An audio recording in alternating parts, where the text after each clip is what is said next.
한번 따라해 보시겠습니다. 짧은 생에 어떻게 살 것인가?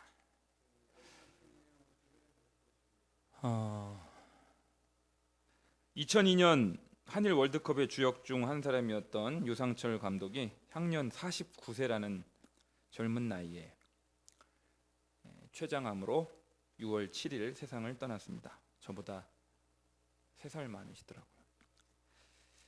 어제 경기도 이천의 한 물류센터에서 큰 불이 났는데 화재 진압에 투입된 52세 소방경이 여전히 실종된 상태라는 보도를 여러분 다 접하셨을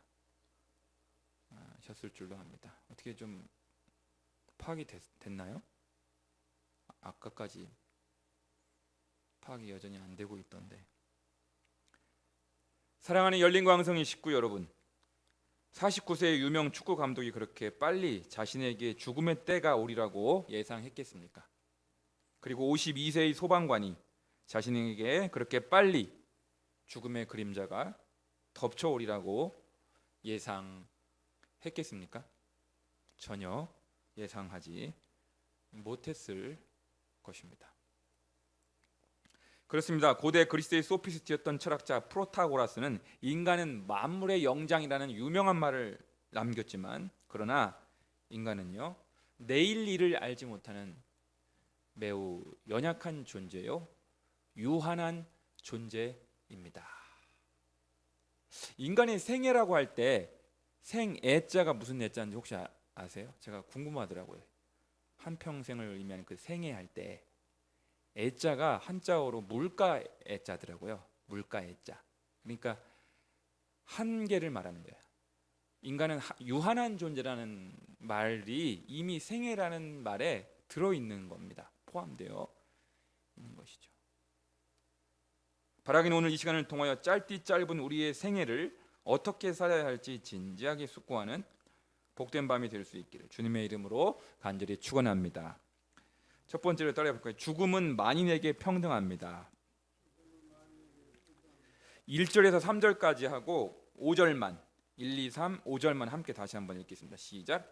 이 모든 것을 내가 마음에 두고 이 모든 것을 살펴본즉 의인들이나 지혜자들이나 그들의 행위나 모두 다 하나님의 손안에 있으니 사랑을 받을는지 미움을 받을는지 사람이 알지 못하는 것은 모두 그들의 미래의 일들임이니라. 모든 사람에게 임하는 그 모든 것이 일반이라. 의인과 악인, 선한 자와 깨끗한 자와 깨끗하지 아니한 자, 제사를 드리는 자와 제사를 드리지 아니하는 자에게 일어나는 일들이 모두 일반이니 선인과 죄인, 맹세하는 자와 맹세하기를 무서워하는 자가 일반이로다. 모든 사람의 결국은 일반이라. 이것은 해 아래에서 행해지는 모든 일 중에 악한 것이니 곧 인생의 마음에는 악이 가득하여 그들의 평생에 미친 마음을 품고 있다가 후에는 죽은 자들에게로 돌아가는 것이라. 5절. 산 자들은 죽을 줄을 알되 죽은 자들은 아무것도 모르며 그들이 다시는 상을 받지 못하는 것은 그들의 이름이 잊어버린 바 됨이니라. 아멘. 그러니까 모든 것이 일반이라, 이런 표현이 4번이나 반복해서 나옵니다. 착한 사람이나 악한 사람이나 의인이나 악인이나 모든 것이 일반이다. 이게 무슨 말입니까? 결국 다 죽게 된다는 것입니다. 죽음이라고 하는 것이 만인에게 평등한 것이라고 할 수 있는 것이죠. 왜냐하면 인간은 언젠가 한 번은 다 죽기 때문입니다. 사랑하는 여러분, 과연 누가 지혜자입니까? 메멘토 모리, 죽음을 기억하라. 나에게도 곧 죽음이 닥친다는 것을 늘 염두에 두는 것이야말로 지혜로운 삶을 살아가는 첫걸음인 것입니다. 그리할 때 인생이 진지해집니다. 중요한 것과 덜 중요한 것이 보이기 시작합니다. 본질적인 것과 비본질적인 것이 구분되기 시작합니다. 집중해야 할 것과 덜 집중해도 될 것이 무엇인지를 깨닫게 되는 것입니다. 무엇을 염두에 둘 때요? 죽음을 염두에 둘 때 나에게도 곧 죽음이 닥쳐온다라는 사실을 깊이 묵상하고 진지하게 생각하게 될 때 중요한 것과 중요하지 않은 것을 구분할 줄 아는 지혜가 생긴다는 것입니다. 전도서가 결혼식에 자주 가는 것보다 장례식장에 자주 가는 것이 낫다고 가르치는 까닭이 바로 여기에 있는 것입니다. 나의 생애가 얼마 남지 않았다라는 진지함과 절박함을 가지고 삶을 살아갈 때 일상이 달라지는 것입니다. 매일 만나는 가족, 직장 동료, 교회 교인들을 대하는 태도가 달라지게 될 것입니다. 왜냐하면 오늘이 그 사람과 만나는 마지막 날이 될 수도 있기 때문에 그런 것입니다. 두 번째로 따라해 보실까요? 살아있는 한 소망을 가져야 합니다.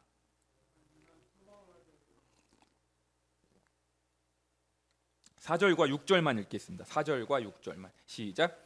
모든 산자들 중에 들어있는 자에게는 누구나 소망이 있음은 산 개가 죽은 사자보다 낫기 때문이라. 6절. 그들의 사랑과 믿음과 시기도 없어진 지 오래이니 폐 아래서 행하는 모든 일 중에서 그들에게 돌아갈 몫은 영원히 없느니라. 죽은 자들에게 돌아갈 몫이 없다. 산 자들에게만 몫이 떨어진다. 산 개가 죽은 사자보다 낫다. 살아있는 자들에게는 소망이 있는 것 아니냐. 살아있는 한 소망을 가져야 된다는 것입니다. 소망을 가져야.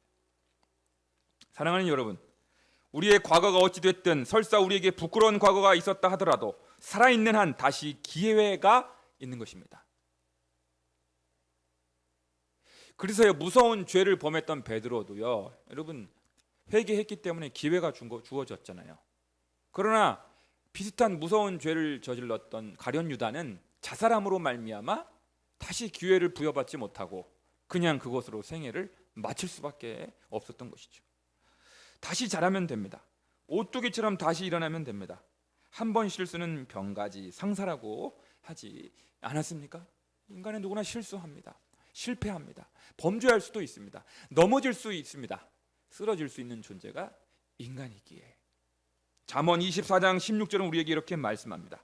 대저 의인은 7번 넘어질지라도 다시 일어나려니와 악인은 재앙으로 말미암아 엎드러지느니라. 그러니까 7전8기라는 말이 어디서 나왔어요? 성경에서 나온 거예요.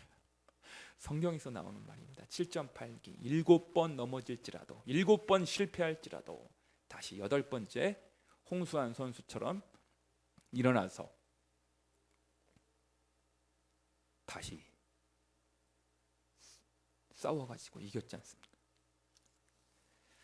그러니 어떤 실패와 실수 때문에 말할 수 없는 절망과 좌절 때문에 낙심하여 과거의 어떤 특정 죄악 때문에 너무 쉽게 생을 포기하면 안 된다는 것입니다.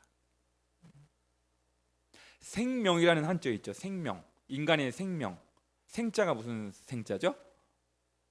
살 생자, 명은요 명령할 명자입니다. 그러니까 생명이라고 하는 것은 살아라라고 하는 생명을 가진 존재들이요, 생명을 가진 인간들이요, 아직 살아있는 인간들이요, 그 생명은 하나님께로부터 온 것이니 살아라라고 하는 살아라. 전도하라는 명령, 기도하라는 명령, 순종하라는 명령도 주님의 명령이지만 아직 호흡이 있는 자라면 당당히 살아야 한다는 것도 엄중한 하나님의 명령인 것입니다. 그러니까 죽고 싶다고 해서 죽으면 안 되는 거예요. 죽고 싶다고 해서 살다 보면 힘든 일이 있습니다. 죽고 싶을 정도로 힘든 일이, 고통스러운 일이 생길 수가 있습니다. 그렇다고 덜컥 죽으면 안 됩니다. 생사화복을 주관하시는 하나님께서 친히 우리의 생명을 거두어 가시지 않는 한 비록 이 땅에서의 삶이 고달프더라도 질병과 고난이 그치질 않는다 하더라도 우리는 굳건하게 살아야 하는 것입니다. 그래야 이전의 실수와 실패를 만회할 수 있습니다. 이전에 죄악된 삶을 청산하고 새롭게 시작할 수 있는 것입니다. 감히 자기 스스로 더 이상 가망이 없다고 속단을 내리는 것만큼 어리석은 것이 없는 것입니다. 그것은 완벽한 사탄의 속임수입니다. 거기에 속아서는 안 됩니다. 여러분, 우리나라가요 하루에 몇 명이 자살을 합니까? 우리나라가 현재 자살률이 하루에 37명이 자살을 합니다. 여러분 놀라지 마세요. 하루가 24시간 아닙니까? 한 시간에 한 명 넘게 1.5명이 자살한, 한 시간에 1.5명씩. OECD 국가 중 여전히 불명예 1위입니다. 자살률 1등입니다.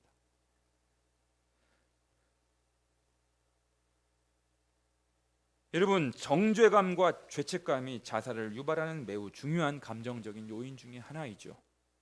심지어 그리스도인 중에서도 자살을 선택하는 일도 종종 있지 않습니까?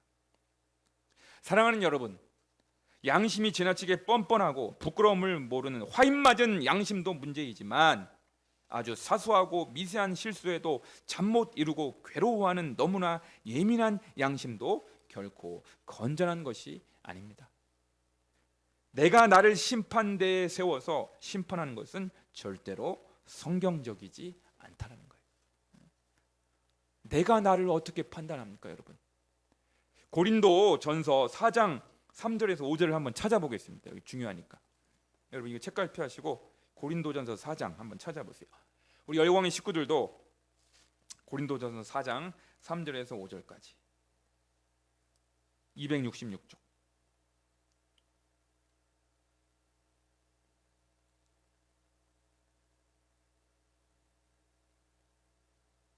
찾으셨어요? 고린도전서 4장 3, 4, 5절 시작. 너희에게나 다른 사람에게나 판단받는 것이 내게는 매우 작은 일이라. 나도 나를 판단하지 아니하노니. 거기 밑줄 치세요. 나도 나를 판단하지 아니하노니. 나도 감히 나를 판단하지 아니하노니 내가 자책할 아무것도 깨닫지 못하나 이로 말미암아 의롭다함을 얻지 못하노라.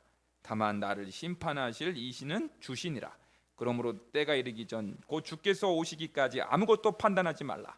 그가 어둠에 감추인 것들을 드러내고 마음의 뜻을 나타내시리니 그때에 각 사람에게 하나님으로부터 칭찬이 있으리라. 아멘. 나도 나를 판단하지 않는다는 거예요, 여러분. 네. 그런데 우리가 큰 실수를 하거나 범죄를 저지르거나 나도 모르게 실족했을 때 자기가 자기를 향해 너는 더 이상 살 자격이 없어. 너 같은 놈은 죽어야 돼. 라고 자기가 자기를 단죄해 버리는 거예요. 재판하는 거예요. 그래서 생을 마감하는, 자기 생명을 스스로 끊는 일이 그 죄책감, 정죄감, 수치심, 부끄러움을 참을 길이 없어서, 감당할 길이 없어서 너는 더 이상 살 자격이 없노라고 하는 그 메시지, 그 속임수에 속아서 그렇게 하는 것이죠. 나도 나를 판단하지 아니하노니. 한번 따라해보세요. 나도 나를 판단하지 아니하노니. 사도 바울도 자기 자신을 판단하지 않았다는 거예요. 내가 자책할 아무것도 깨닫지, 양심에 비추어 볼 때 내가 아무런 거리낌이 없다고 해서 내가 구원을 받고요, 내가 양심의 거리낌을 많이 받는다고 해서 못 구원 받는 것도 아닙니다, 여러분. 양심은 중요하지만 양심의 판단 자체가 또 정확한 것이 아니에요, 여러분.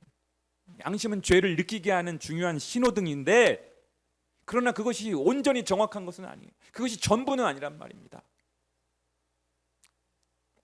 왜? 우리는 궁극적으로 하나님의 심판대 앞에 서서 하나님의 심판을 받아야 하는 존재, 하나님께로부터 평가를 받고 판단을 받고 잘못했으면 정죄 그때 받는 것이지, 살아있을 때 자기가 자기를 판단하고 정죄하고 단죄하고 너는 더 이상 살 자격이 없다고, 너는 죽어야 돼, 그렇게 그 음성에 속아가지고 스스로 목숨을 끊는 사람들이 얼마나 많이 있냐고요.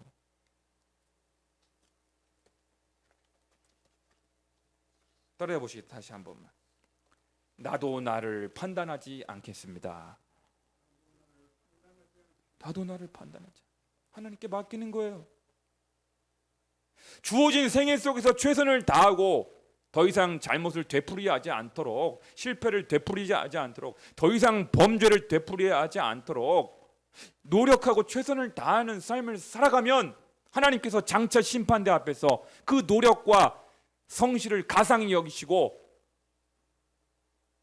상을 주실 수도 있을 것만.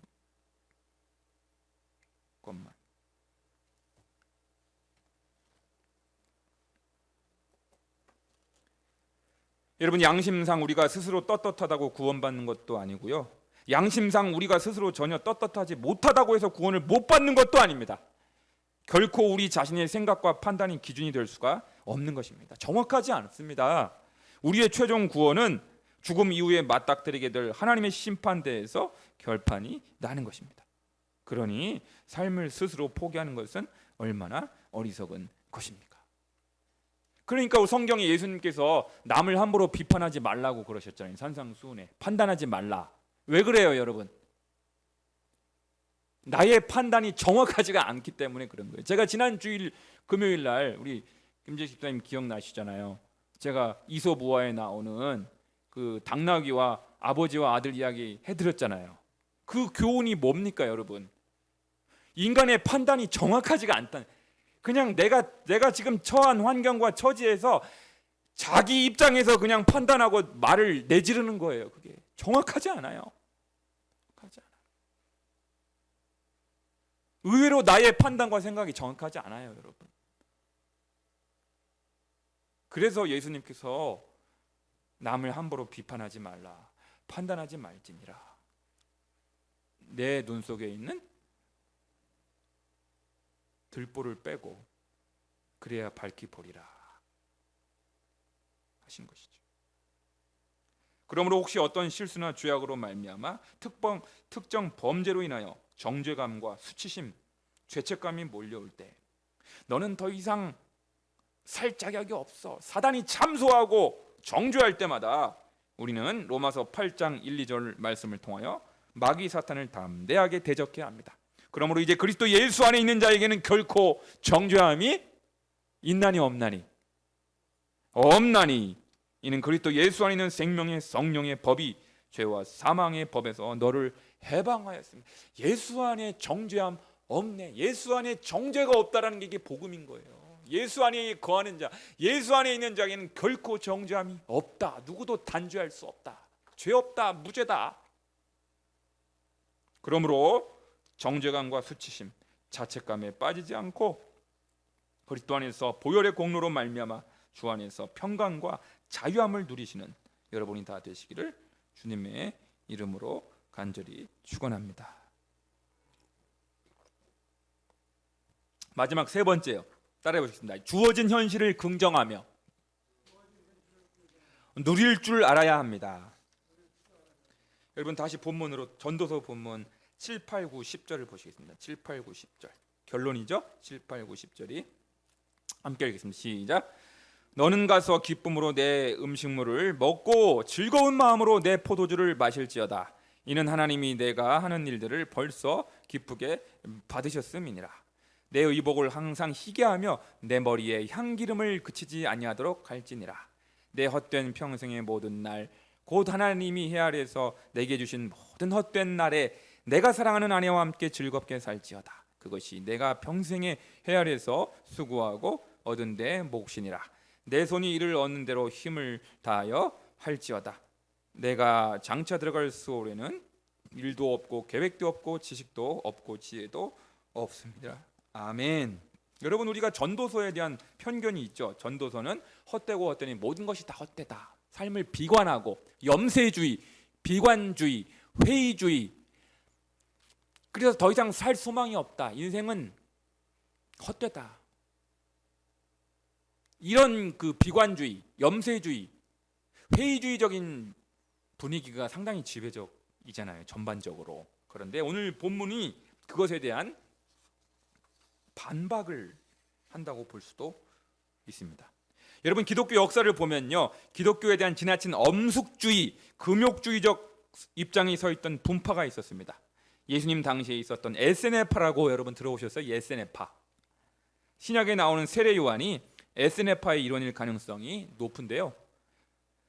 그는 복장부터 달랐습니다. 낙타 털옷을 입었습니다. 음식은 메뚜기와 석청을 먹었을 뿐입니다. 결혼도 하지 않고 독신으로 살았죠. 세례 요한 혹시 결혼 안 했죠? 했나요? 에세네파 일원이었기 때문에 금욕주의적인 입장이었거든요. 현대 문명이 이 길을 다 버렸습니다. 가정을 버리고 세상과 분리되어 공동체를 이루며 철저하게 금욕적인 삶을 살았던 것입니다. 중세 봉쇄 수도원의 은둔자들, 수도자들처럼 말입니다. 여러분은 그런 삶에 대해서 어떻게 생각하세요? 세상과 단절하고 가정도 버리고 중세의 수도자들처럼, 세례 요한처럼. 여러분, 물론 지나치게 무절제하고 방탕하고 방만한 삶을 살아서는 안 됩니다. 그것은 그리스도인에게 주어진 자유를 잘못 사용하는 것입니다. 그러나 너무 또 극단으로 달려가서는 곤란합니다, 여러분. 제가 몇 주 전에 중용의 미덕이라는 제목으로 금요일 날 설교한 적이 있었는데, 그때 제가 핵심은 뭐냐면 극단으로 치우치지 말라는 거예요. 그러니까 막 무절제하게 쾌락으로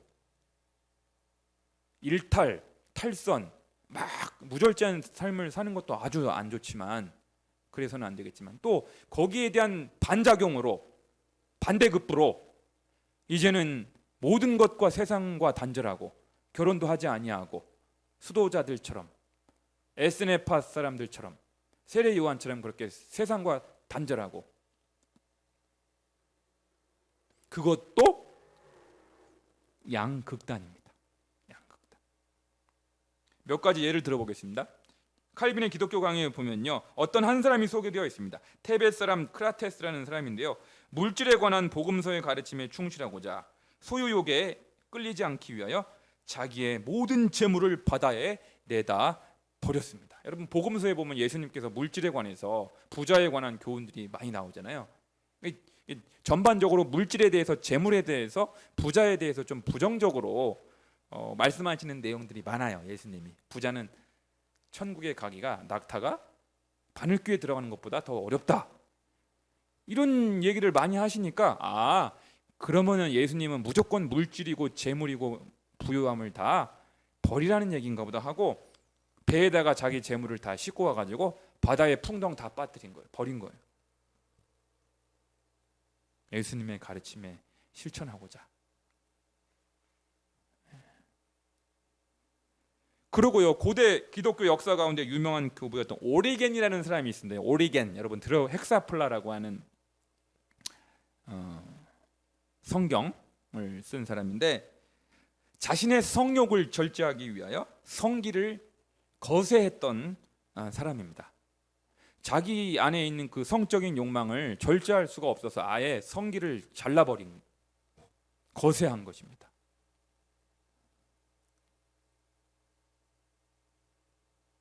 극단적인 거예요, 안 극단적인 거예요?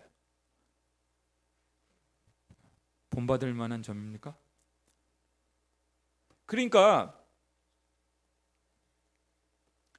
여러분, 인간 안에 있는 그 성적인 욕망을 건전하게 해소하기 위해서 허락하신 제도가 뭔데요?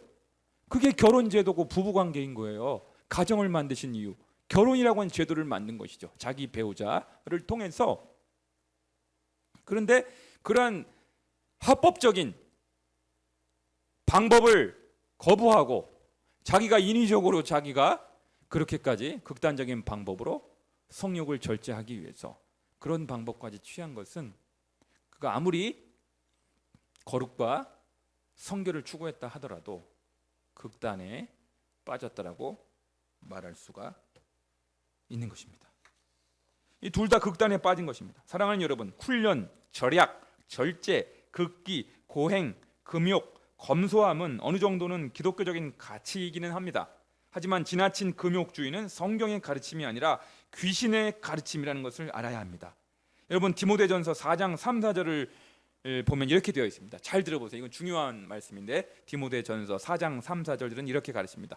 혼인을 금하고 어떤 음식물은 먹지 말라고 할 터이나 음식물은 하나님이 지으신 바니 믿는 자들과 진리를 아는 자들이 감사함으로 받을 것이니라.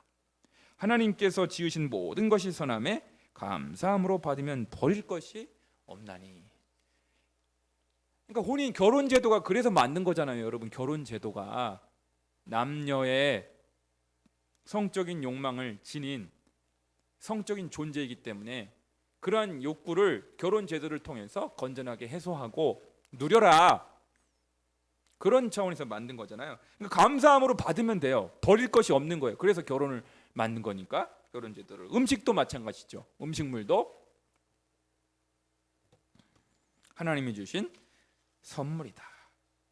한번 따라해 볼까요? 모든 것이 하나님의 선물입니다. 선물입니다. 사랑하는 여러분, 일반적으로 영적인 가치가 육적인 것보다 고상하고 귀한 것은 사실입니다. 그러나 그럼에도 불구하고 우리 인간은 여전히 육신을 입고 있기에 육체적인 필요도 무시할 수는 없습니다. 여러분, 음식물은 좋은 것이며 필요합니다. 먹는 것에 지나친 관심을 가져서 매일 맛집을 순례하거나 식탐에 빠져서는 곤란하겠지만 적당하게 영양을 공급하고 음식을 거르지 않고 육신의 건강을 잘 챙기는 것은 비신앙적인 것이 아닙니다. 그러니까 먹는 것에 관심을 갖는 게 그게 세속적인 것이 아니라는 것이죠.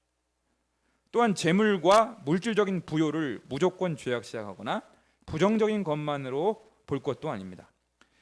어떤 분은요 무조건 청렴과 청빈만을 강조합니다.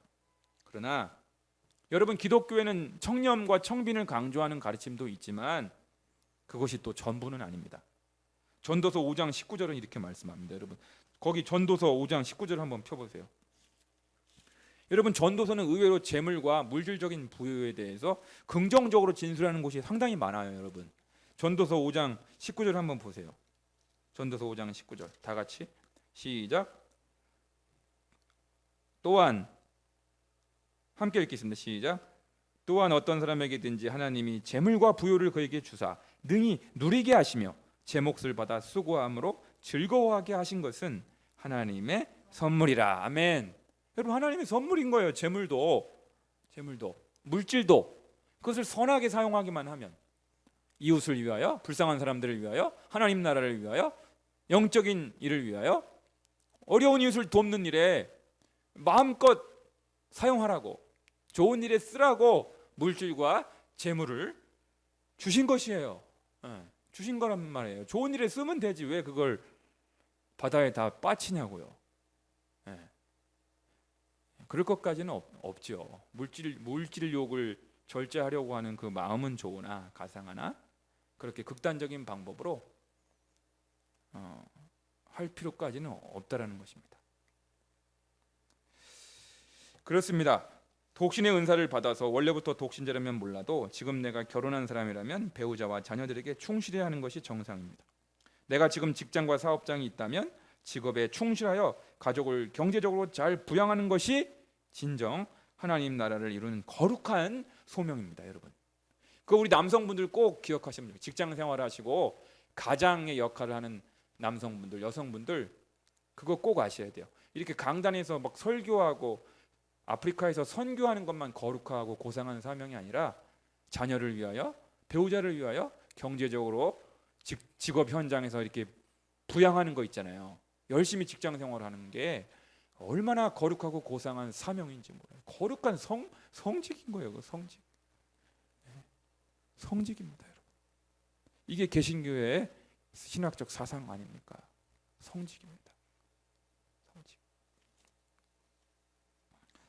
먹고 놀고 TV를 시청하며 휴가를 보내고 잠을 자고 부부지간에 친밀한 시간을 갖는 것을 무조건 세상적이고 세속적인 것으로 함부로 정죄하면 곤란합니다. 하나님의 선물이기 때문입니다. 그래서 칼빈은 기독교 강의에서 결론적으로 그 원칙을 이렇게 제시하고 있습니다. 하나님이 섭리로 베풀어 주신 것들을 사용할 때에 그것들을 만드시고 주신 하나님의 목적에 맞춰서 사용하면 잘못을 범한 것이 아닙니다. 라는 겁니다. 하나님 나라의 진보를 위하여 여러분에게 주어진 음식물, 재산과 소유, 의복과 주택, 그리고 직장과 부부관계를 적절하게 누리시며 선용하실 수 있기를 주님의 이름으로 간절히 축원합니다. 기도하시겠습니다.